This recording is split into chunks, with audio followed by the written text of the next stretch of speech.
আজকের জীববিজ্ঞান ক্লাসে সবাইকে শুভেচ্ছা। আমরা আজকে আলোচনা করব গত দিনের আলোচনা যেখানে শেষ হয়েছিল সমন্বয় ও নিয়ন্ত্রণ অধ্যায়ের চোখের গঠন পড়তেছিলাম আমরা, সেখান থেকে আমাদের আলোচনা শুরু হবে। চোখের আমরা দুইটা অংশ বলেছিলাম, তার মধ্যে একটা ছিল অক্ষিকোটর, আরেকটা ছিল আনুষঙ্গিক অংশ। তো আনুষঙ্গিক অংশ দেখো, এখানে আমি একটা ছবি দিয়েছি, ছবিটার দিকে লক্ষ্য করে দেখো। আনুষঙ্গিক অংশের প্রথমেই যেটা পড়বে সেটা হচ্ছে অক্ষিকোটর। অবশ্যই খাতায় অথবা বইয়ে চিহ্নিত করে রাখবা। দেখো এখানে অক্ষিকোটর। আবার দেখো অক্ষিকোটর অংশটা দেখো, এখানে চিহ্নিত করে আমি দেখিয়ে দিয়েছি। অক্ষিকোটর দেখো লাল একটা রেখা দিয়ে চিহ্নিত হচ্ছে। অক্ষিকোটর এটি করটির সামনে নাসিকার দুই পাশে অস্থি নির্মিত গহ্বর। করটির সামনে নাসিকার দুই পাশে অস্থি নির্মিত গহ্বর। এখানে অক্ষিগোলক সুরক্ষিত থাকে। আমরা যে অক্ষির যে অংশটা দেখি সুরক্ষিত থাকার, সেটা এখানে সুরক্ষিত থাকে। দ্বিতীয় দেখো যে অংশটা এখানে দেখানো আছে, দেখো অক্ষি পল্লব। দেখো উভয় পাশেই থাকে অক্ষি পল্লব। অক্ষি পল্লবটা দেখো চিনতে পারো কিনা, এটা হচ্ছে অক্ষি পল্লব। অক্ষি পল্লব উভয় পাশে থাকে, যেটা দ্বারা চোখ সুরক্ষিত থাকে। অক্ষিপল্লব প্রতিটি চোখের উপরে ও নিচে অবস্থিত পেশিময় পর্দা বিশেষ। পেশি দ্বারা পর্দা, যেটা পেশিময় পর্দা, এই যে পেশি দ্বারা তৈরি যেটা, এটা হুম এটা লোমের মতো যেটা, সেটা না কিন্তু। অক্ষিপল্লব এরা সঞ্চারণশীল, চোখকে ঢেকে রাখে ঘাম, ধূলিকণা, পানি, তীব্র আলো, বাতাস প্রভৃতি থেকে চোখকে রক্ষা করে। চোখ ঢেকে রাখে এবং অন্যান্য যে ঘাম, ধূলিকণা ইত্যাদি থেকে চোখকে রক্ষা করে। দুইটা। 3 নম্বরে আসো। প্রতিটি অক্ষিগোলক 6টি করে অক্ষিপেশির সাহায্যে অক্ষিকোটরে অবস্থান করে। প্রত্যেকটা অক্ষিগোলক 6টা পেশি দ্বারা 6টি করে অক্ষিপেশির সাহায্যে অক্ষিকোটরে অবস্থান করে। প্রত্যেকটা চোখ অক্ষিকোটরে অবস্থান করার ক্ষেত্রে অবদান হচ্ছে 6টি পেশি। পেশিগুলো কি দেখো, এখানে দেখো 6টি পেশি চিহ্নিত করা আছে। পেশিগুলো হচ্ছে মিডিয়াল রেকটাস, ল্যাটেরাল রেকটাস। দেখো এই যে মিডিয়াল রেকটাস, তারপর হলো ল্যাটেরাল রেকটাস। দেখো মিডিয়াল হচ্ছে মধ্যবর্তী, মাঝ বরাবর, আর ল্যাটেরাল হলো পার্শ্বীয়। পার্শ্বীয় যেটা ল্যাটেরাল রেকটাস। তারপর দেখো সুপিরিয়র রেকটাস। এই যে সুপিরিয়র রেকটাস, সুপিরিয়র রেকটাস। তারপর আছে ইনফিরিয়র রেকটাস। এই যে সুপিরিয়র রেকটাস, ইনফিরিয়র রেকটাস। তারপর আছে সুপিরিয়র অবলিক, ইনফিরিয়র অবলিক। তো দেখো এখানে 6টা পেশি দ্বারা এই চক্ষুটা এই যে কিসের মধ্যে, চোখ কোটরে, অক্ষি কোটরে নিয়ন্ত্রিত হয়। আমরা যে বিভিন্ন দিকে আমাদের অক্ষিটা বিভিন্ন দিকে ঘুরানোর যে কাজটা করি, এই ঘুরানোর কাজটা মূলত আমাদের এই পেশিগুলো দ্বারাই নিয়ন্ত্রিত হয়।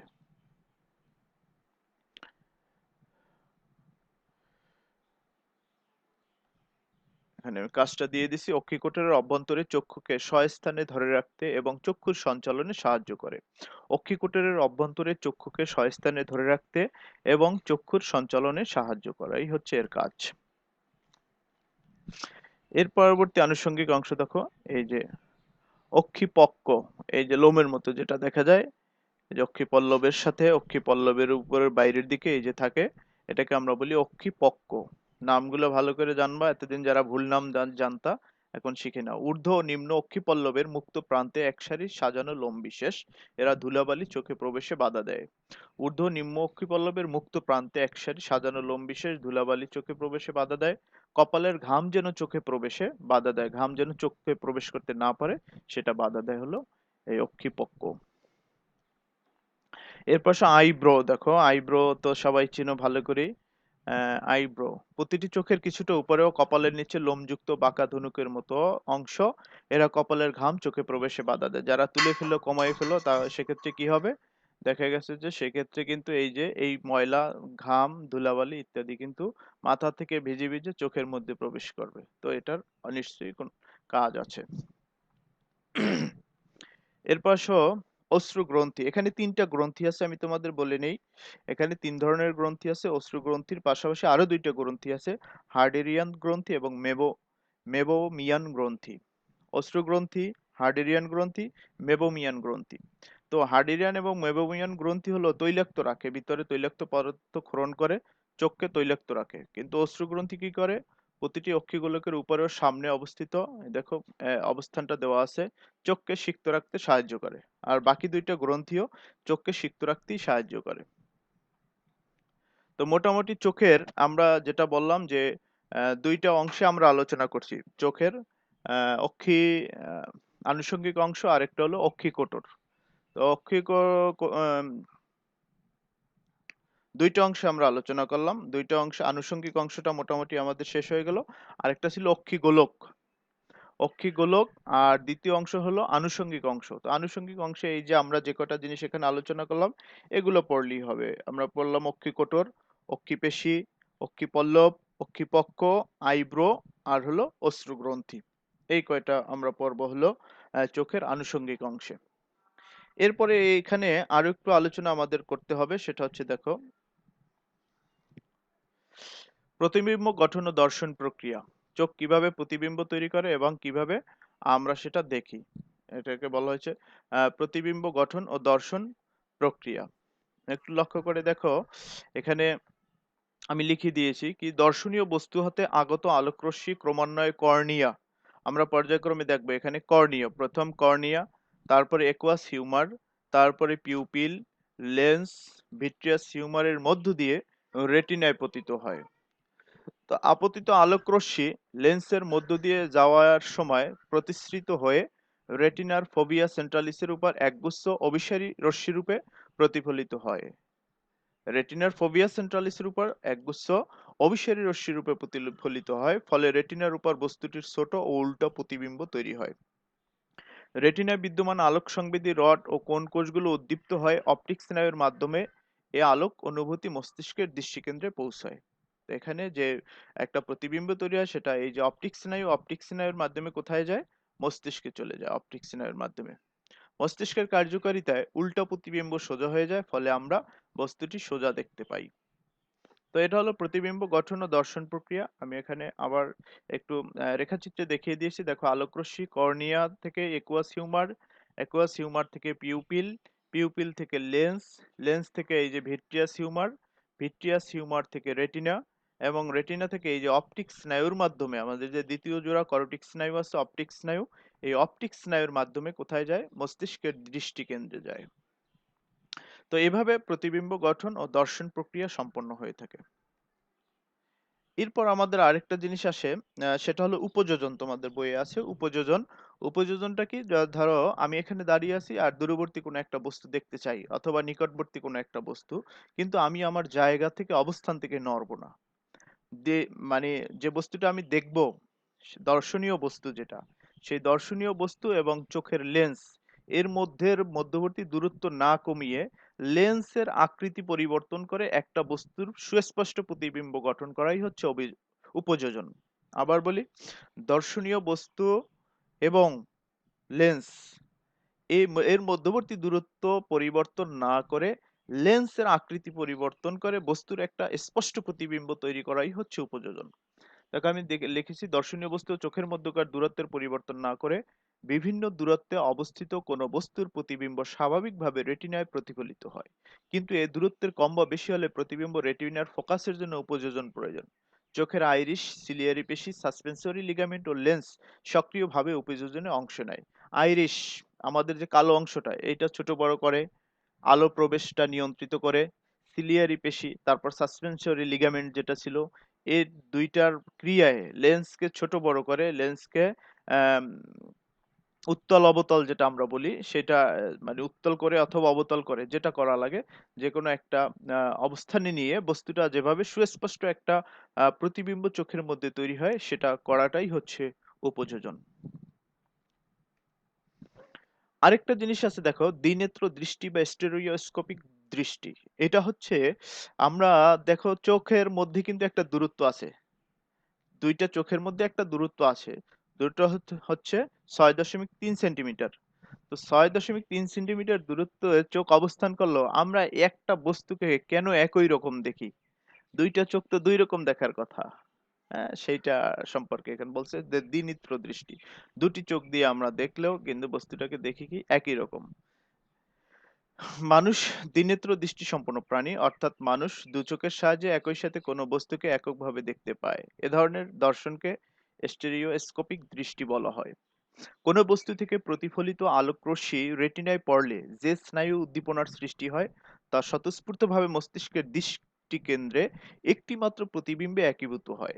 মানে দেখি দুইটা বস্তু কিন্তু দুই দিক থেকে, কিন্তু কি হয় যে একটা মাত্র প্রতিবিম্বে একীভূত হয় মস্তিষ্কে গিয়ে। আমরা তখন দু চোখের সাহায্যে একটি বস্তুকে এককভাবে দেখি। তো এখানে ওই কথাটাই আছে যে মানুষের চোখ দুটো 6.3 সেন্টিমিটার দূরত্বে অবস্থিত, ফলে কোনো বস্তু দেখার সময় প্রতিটি চোখ বস্তুর একটি করে প্রতিবিম্ব তৈরি করে, আর প্রতিবিম্ব দুটির একটি অন্যটি থেকে কিছুটা আলাদা। উভয় উদ্দীপনা মস্তিষ্কে প্রেরিত হয়। মস্তিষ্ক দুটি উদ্দীপনাকে সমন্বয় সাধন করে, ফলে বস্তুর একটি ত্রিমাত্রিক চিত্র দেখা যায় আমাদের দুটি চোখের সাহায্যে। তো আমরা দুটি চোখের সাহায্যে বস্তুর একটা ত্রিমাত্রিক চিত্র দেখি, এবং যে কার্যক্রমটা সম্পন্ন করে হচ্ছে আমাদের মস্তিষ্কে। তো আমাদের চোখের অংশে এই এতটুকুই আলোচনা ছিল, এর বেশি আর কিছু নাই। তো আমরা একটু শুরু থেকে আবার রিভিউ করি কি কি চোখে পড়লাম। আমরা চোখের আলোচনা, আমরা সংবেদী অংশ আলোচনা করতেছিলাম, আর সংবেদী অংশ আলোচনা করতে গিয়ে আমরা এখানে প্রথমেই পড়ছিলাম দর্শনেন্দ্রিয়। আহ দর্শনেন্দ্রিয় পড়তে গিয়ে আমরা এটাকে মানুষের চোখ, যেটা চোখটাকে আমরা দুইটা পয়েন্টে আলোচনা করছিলাম, যে দুইটা ভাগে আমরা আলোচনা করব, অক্ষিগোলক এবং আনুষঙ্গিক অংশ। অক্ষিগোলকে আমরা পড়ছিলাম স্ক্লেরা, তারপরে পড়ছিলাম ক্রোয়েট, তারপরে পড়ছিলাম রেটিনা। Sclera, choroid, retina. স্ক্লেরায় আমরা কর্নিয়া পেয়েছিলাম, ক্রোয়েডে ciliary body, suspensory ligament, iris, pupil ইত্যাদি আলোচনা করেছিলাম। আর প্রকোষ্ঠ সমূহের মধ্যে রেটিনায় ছিল রডকোষ ও কোনকোষ। আর প্রকোষ্ঠ সমূহের মধ্যে ছিল অগ্রপ্রকোষ্ঠ, মধ্য প্রকোষ্ঠ, আর হলো ভিট্রিয়াস প্রকোষ্ঠ। আর আনুষঙ্গিক অংশে আমরা কি কি পড়লাম? অক্ষিকোটর, অক্ষিপেশী, নেত্রপল্লব, অক্ষিপক্ষ, আইব্রো, তারপরে পড়লাম অশ্রু গ্রন্থি। এগুলো আলোচনা করলাম। আর সর্বশেষ আমরা কয়েকটা বিষয় নিয়ে আলোচনা করেছিলাম, সেটা হলো প্রতিবিম্ব গঠন ও দর্শন প্রক্রিয়া, আমরা আলোচনা করলাম উপযোজন, আর সর্বশেষ আলোচনা করলাম আমরা এখান থেকে দ্বিনেত্র দৃষ্টি বা স্টেরিওস্কোপিক দৃষ্টি। তো তোমাদের এই ছবিটা আঁকতে দিয়েছিলাম, এখন যেহেতু সময় নাই, এগুলো ক্লাসের থিমে হচ্ছে যে একক কাজ কি করবা, এই ছবিটার বিভিন্ন অংশ চিহ্নিত করবা। এটা ক্লাসের কাজ ছিল, এখন তো এটা সময় হবে না। তারপরে তোমাদের আমি বাসায় দিয়ে দিয়েছি, যে এগুলো বাসায় অবশ্যই করবে। ছবিটা বাসায় আঁকবে এবং ছবির বিভিন্ন অংশ গঠন বর্ণনা যেটাকে আমরা বলি সেটা বাসায় নোট করবে। আর ছবিটা কিন্তু আলাদাই 3 মার্কে আসে, ছবির গঠনও 3 মার্কে আসতে পারে। সুতরাং আমাদের এখান থেকে ওইভাবেই ক্লাসটা কমপ্লিট করতে হবে। এখানে কিছু প্রশ্ন দিয়ে দিয়েছি, দেখো দর্শনেন্দ্রিয় কি, চোখের প্রধান অংশগুলো কি কি, স্ক্লেরার কাজ কি, একুয়াস হিউমার ও ভিট্রিয়াস হিউমার বলতে কি বুঝো, চোখের রেটিনার গঠন লিখো। রেটিনার গঠন কিন্তু আলাদা একটা 3 বা 4 মার্কের প্রশ্ন হয়, সুতরাং রেটিনার গঠনটা এখান থেকে নোট করবা। যদিও চোখের গঠনই করবা, আমি তোমাদের বলেছিলাম যে ছবিটা আঁকতে হবে। দেখো এই ছবিটার মধ্যে, এখন যে ছবিটা তোমরা দেখতে পাচ্ছ, এই ছবিটার মধ্যে দেখো চিহ্নিতকরণ কিন্তু কোনোভাবেই একটা রেখার উপর আরেকটা রেখা ক্রস করেনি। সুতরাং আমাদেরকে অবশ্যই খেয়াল রাখতে হবে, এখানে এভাবে আমার ছবিটা যেভাবে এখানে দেওয়া আছে ঠিক সেভাবে এই লম্বচ্ছেদের চিহ্নিত চিত্র অঙ্কন করবে বাসায়। যারা এখনো আঁকুনি তারা অবশ্যই আজকে কমপ্লিট করবে। স্যার তাহলে কি মানে নাম জায়গায় হয় না বুঝিনি। স্যার, খাতার বাইরে চলে যায় চিত্র, মানে জায়গায় হয় না রেখা ক্রস না করলে। তুমি কি চিত্র আর কোনোদিন আঁকুনি? স্যার, লেখাগুলো বাইরে চলে যায়। লেখাগুলো বাইরে যাবে কেন? তুমি ছবিটা ছোট করবা বোকা। ছবিটা তোমার এত বড় করতে হবে কেন? ছবিটা ছোট করবা, ছবিটা ছোট করে আঁকবা এইভাবে। একটু মানে রাখবা মাথার মধ্যে যে আমার এখানে লেখাগুলো আছে সেগুলো লিখতে হবে, অতটুকুর মধ্যে লিখতে হবে। তুমি কি ছবিটা এত বড় করবা নাকি? আমি এখানে যে ছবিটা দিয়েছি ওখানে তো লেখাগুলো একটা পৃষ্ঠার মধ্যেই আছে। এখন যে স্যার ওটাতে কম্পোজ করা, তুমি ছোট করবা, আর একটু অসুবিধা কোথায়? আর একটু ছোট করে নিবা। আর গতদিন পড়ানোর পরে আর কোনো এরকম মনে হয়েছে কিনা যে আমি পড়তে বসার পরে আমার এখানে একটু সমস্যা মনে হয়েছে, এরকম আছে কিনা কোনো কিছু? যারা পড়েছো নিশ্চয়ই তারা স্যার, স্যার তার আগের পড়া থেকে স্যার কোশ্চেন করা যাবে? আগের পড়া থেকে আগের বলো। অধ্যায় না, এই অধ্যায়ই স্যার। স্যার ওই যে স্পাইনাল গ্যাংলিয়া কি? স্পাইনাল গ্যাংলিয়া আর গ্যাংলিয়ন দুইটা শব্দ আছে, গ্যাংলিয়া আর গ্যাংলিয়ন। এটা হচ্ছে আমাদের যে স্নায়ুতন্তু আছে না, স্নায়ুরজ্জু বলতে পারি আমি। বাংলায় যদি বলি স্নায়ুরজ্জু মানে অনেকগুলা নিউরন যদি একত্রিত হয়ে একটা জটলা হয়। ধরো একটা রশ্মি আছে, তুমি একটা রশ্মিকে যদি বারবার এরকম কি বলে এটাকে, গিট্টু দেওয়া বলে, এরকম দিলে অনেকগুলো একটা জটলা হয়ে যায় না? এরকম যদি স্নায়ুর একটা জটলা হয়, হ্যাঁ, তখন এটাকে এক বচনে বলে গ্যাংলিয়ন, বহু বচনে বলে গ্যাংলিয়া। স্পাইনাল তোমার হচ্ছে আমরা যে সুষুম্না কাণ্ড আছে, এই সুষুম্না কাণ্ডের একটা অংশ। এখানে এরকম একটা স্নায়ুরজ্জুকে বোঝানো হয়েছে, স্পাইনাল জি গ্যাংলিয়া। স্যার। স্যার এই যে আজকে শেষে যে টপিক গুলো পড়াইছেন স্যার, এগুলো কি খ নম্বরের জন্য? 1-2 মার্কের জন্য। অক্ষিপক্ষ, অশ্রুগ্রন্থি, এগুলো 1-2 হার্ডেরিয়ান স্যার এই যে গ্রন্থি, উপযোজন মেবোবিয়ান এগুলো, গ্রন্থি, এগুলো 2 মার্কের। উপযোজন, দ্বিনেত্র দৃষ্টি, আরেকটা কি পড়ালাম, তিনটাই। প্রতিবিম্ব গঠন প্রতিবিম্ব ও গঠন, দর্শন। হ্যাঁ, এগুলো 2 মার্কের আকারে নোট করবা। তোমাদের কিন্তু স্যার অবশ্যই মাথায় রাখবা, আমি ওই যে একটা ক্লাস, 4টা ক্লাস দিয়েছিলাম তোমাদের, ইউটিউবে আছে। যারা ক্লাসগুলো পাওনি অবশ্যই ক্লাসগুলো দেখবে। তোমাদের কলেজের যে চ্যানেল আছে ওই চ্যানেলটা বিপিএটি সিএসসি, এখানে কিন্তু তোমাদের ষষ্ঠ অধ্যায়ের লেকচার, 4টা লেকচার দেওয়া আছে। যারা এখনো অবগত নয় যে এই ক্লাসগুলো আমাদের আবার হবে কিনা, তাদেরকে যথার্থে বলি, ক্লাস ওগুলো ওখানে যা হয়েছে তাই তোমরা বাসায় প্র্যাকটিস করবা। ওটা তোমাদের নবম দশম শ্রেণীতে পড়া একটা সহজ অধ্যায়। সুতরাং ওইভাবে ওটা ভালো করে শুনবা। তাহলে আশা করি তোমাদের হয়ে যাবে। তারপরে যদি কোনো সমস্যা থাকে আমাকে বলবে। ষষ্ঠ, তারপর সপ্তমের একেবারে এখানে জুমে যে ক্লাসগুলো হয়েছে সবকটা ক্লাস ওখানে দেওয়া আছে। অষ্টমে এখন পর্যন্ত আজকেরটা নিয়ে চতুর্থ ক্লাস হলো। তো এই যে 4টা ক্লাসের 3টে ক্লাসই অলরেডি দেওয়া আছে, আজকেরটাও পেয়ে যাবে আজকের মধ্যে। ডেলিটটা ডেলি আমি দিয়ে দিচ্ছি। সুতরাং যারা ক্লাস পাচ্ছে না, তোমাদের বন্ধুরা যারা ক্লাস করতেছে না, ওদের অবশ্যই বলবা বায়োলজি ক্লাসগুলো যেন আমাদের বিপিএটিসি স্কুল অ্যান্ড কলেজের যে চ্যানেল আছে এই চ্যানেল থেকে যেন ক্লাসগুলো দেখে নেয়। ক্লাস দেখে যদি না বুঝে, কোনো কিছু বুঝতে অসুবিধা হয়, আমাকে সরাসরি ফোন করবা। ফোন করে তারপরে বিষয়গুলো সম্পর্কে আরো ক্লিয়ার ধারণা নিবা। স্যার হ্যাঁ বলো।